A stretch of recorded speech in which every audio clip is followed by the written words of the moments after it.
Kembali Anda ikuti The Mary Riana Show di Radio Sonora Network.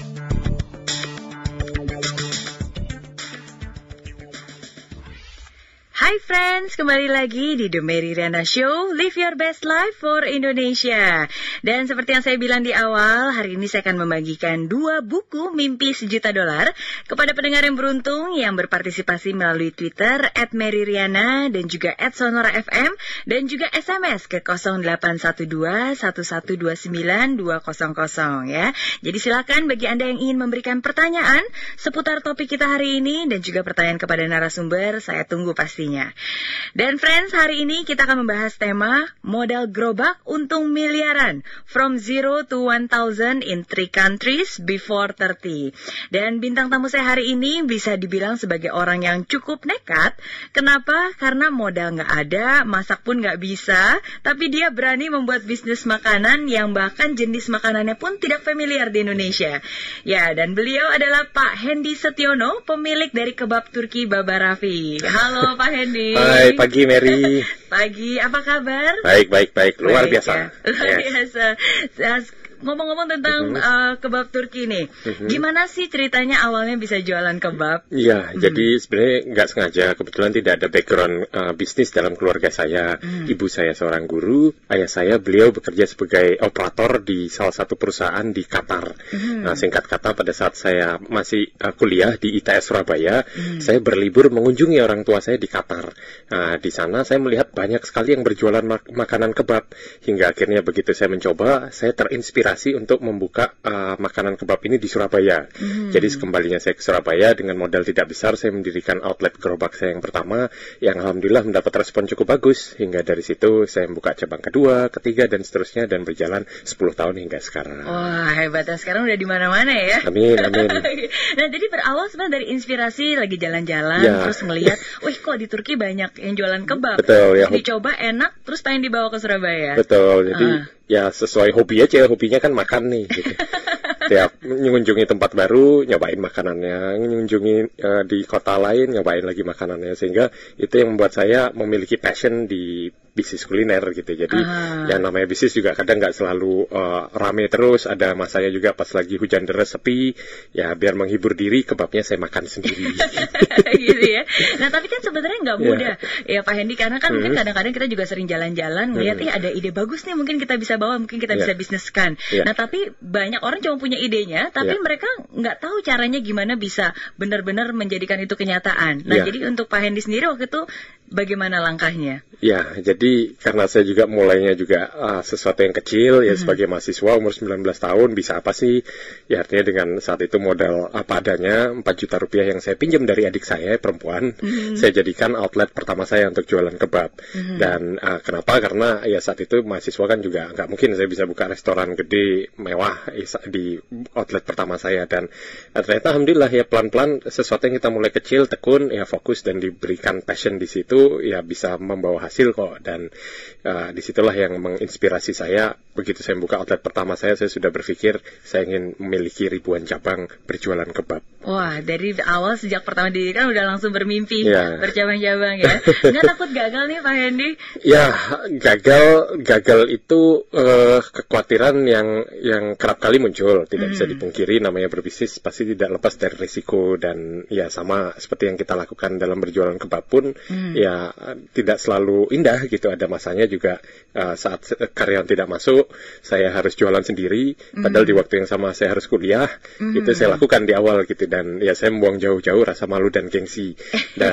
Iya, padahal waktu itu Pak Hendy juga bilang umur 19 tahun ya. Iya. Masih muda sekali, masih kuliah pada saat itu. Jadi ya pas ya tentu saja ya bagian-bagian dinamika kegagalan bisnis menjadi keseharian kita juga, yang tentu semakin kita bisa atasi, ya semakin banyak experience baru, dan itu yang kita terapkan pada bisnis sekarang. Gitu. Nah, terus kan tadi katanya suka makan, tapi sebenarnya nggak bisa masak nih.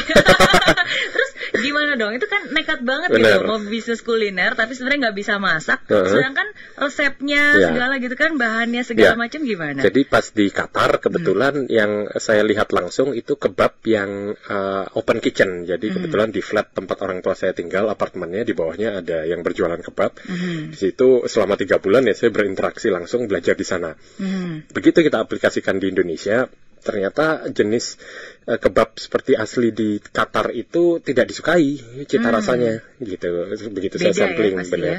Karena dominan rasa cengkeh dan kapulaga. Nah, sehingga kita harus memodify, menyesuaikan dengan lidah orang Indonesia, dan setelah kita sesuaikan dengan rempah-rempah khas Jawa baru bisa diterima gitu. Jadi kebab yang saya jual, kebab barafi ini sebenarnya dengan tekstur rasa Indonesia. Rasa gitu. Indonesia ya, benar. Makanya jadi enak di lidah ya, nggak asing. Jadi pertama kali itu buka outletnya di Surabaya. Di Surabaya, betul. Nah terus bagaimana caranya, kan nggak punya background bisnis. Waktu itu kuliahnya apa Pak Hendy? Saya informatika, jadi informatika di ITS sebelum di DO. Saya memilih untuk OD, yaitu out DW.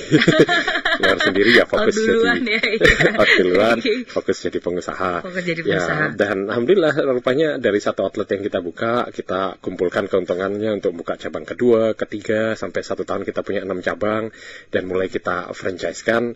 Dan ya kita bersyukur setelah 10 tahun sekarang berjalan 1.200 outlet di Indonesia dan Malaysia, Filipina.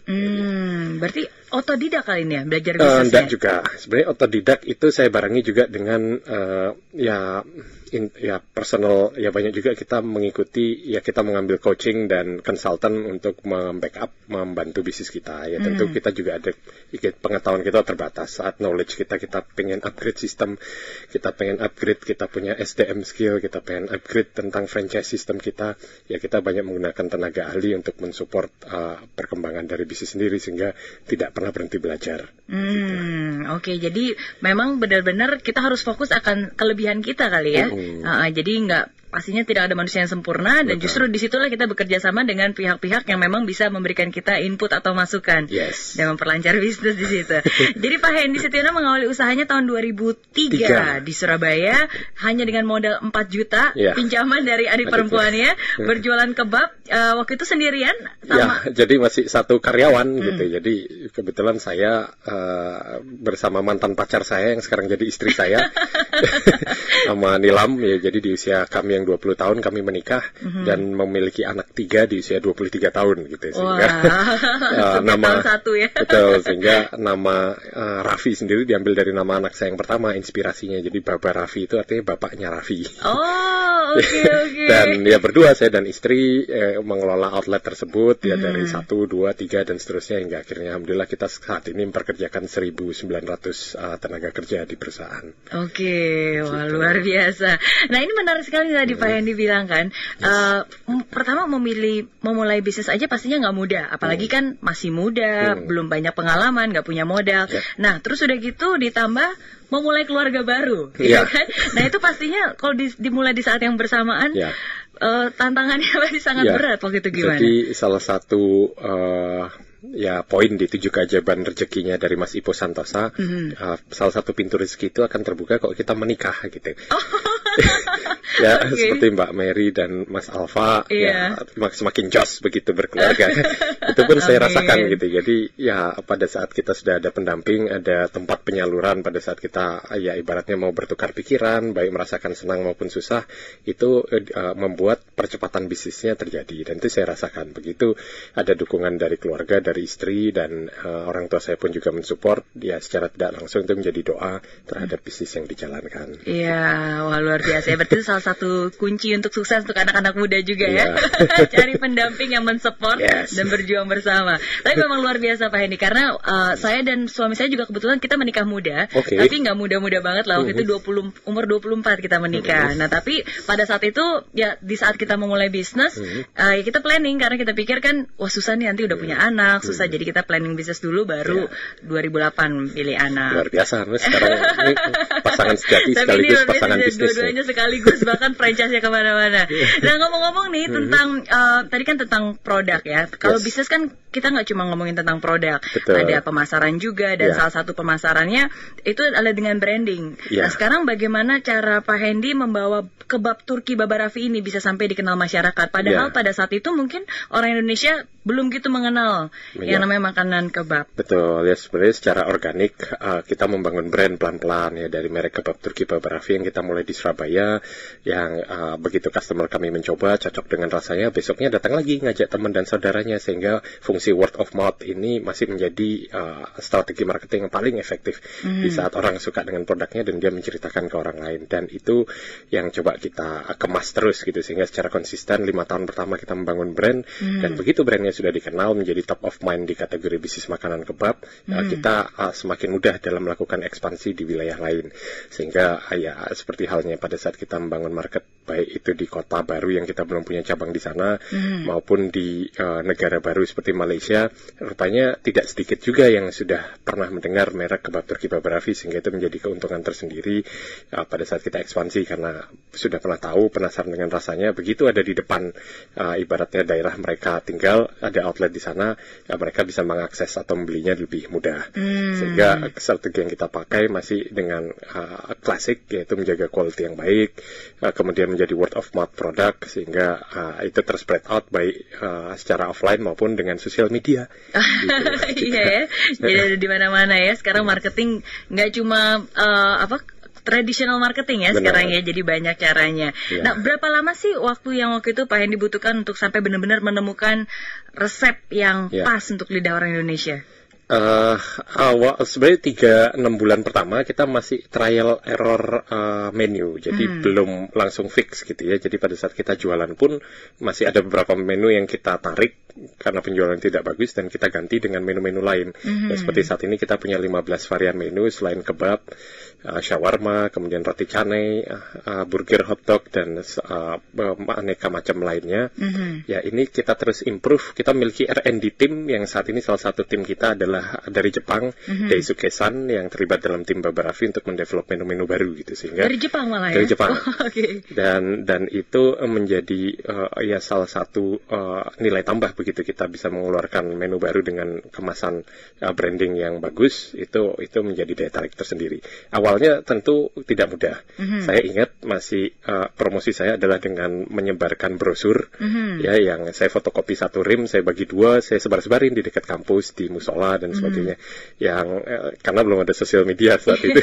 Jadi masih secara manual kita konsisten melakukan promosi, ya baik itu sebar brosur, pasang iklan di koran, di majalah, dan ternyata ya begitu orang sudah mulai mengenal, menjadi top of mind, menjadi ya kebanggaan tersendiri tentunya. Berarti benar-benar turun tangan ya, nyebarin brosur sendiri, promosi sendiri. Iya. Apa sih kesulitan yang menurut Pak Hendy paling menantang atau paling sulit di awal-awal? Ya, jadi ya sebagai anak muda umur 19 tahun dengan karyawan yang usianya di atas saya, tentu tidak mudah memanage karyawan yang usianya lebih tua. Saya ingat ya saat itu karena mukanya masih cupu gitu ya, saya kasih kumis-kumisan yang dikasih pensil gitu supaya kelihatan berwibawa.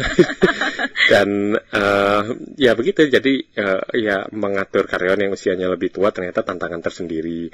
Banyak dari mereka yang mungkin satu merasa, wah anak kecil kok merintah-merintah aku dan sebagainya. Tapi begitu kita memberikan visi yang jelas, menunjukkan arah tujuan perusahaan, dan tahu kemana kita akan menuju, sehingga ya pada saat bisnis berkembang, beberapa karyawan yang pada saat early stage dulu bekerja, masih banyak yang sekarang masih stay di perusahaan dan sudah menduduki posisi penting juga di perusahaan. Jadi bertumbuh bersama ya, sukses bersama, bertumbuh bersama. Karena kan kalau saya baca perjalanannya ini benar-benar panjang dan gak mudah, karena dulu juga sempat uang berjualan sempat pernah dibawa lari karyawan, ya banyak karun juga keluar masuk dan sebagainya. Jadi memang gak mudah ya, Pak Hendy ya. Ya, dinamika bisnis, dinikmati aja. Oke, dengar-dengar ada resep sukses nih, punya moto sendiri, dan motonya unik nih, katanya motonya letam. Itu kebalikan dari metal. Apa tuh? Metal, jadi dibalik letam. Jadi ya ini saya umumnya ya pada saat saya ada kesempatan mengisi sesi di kampus gitu,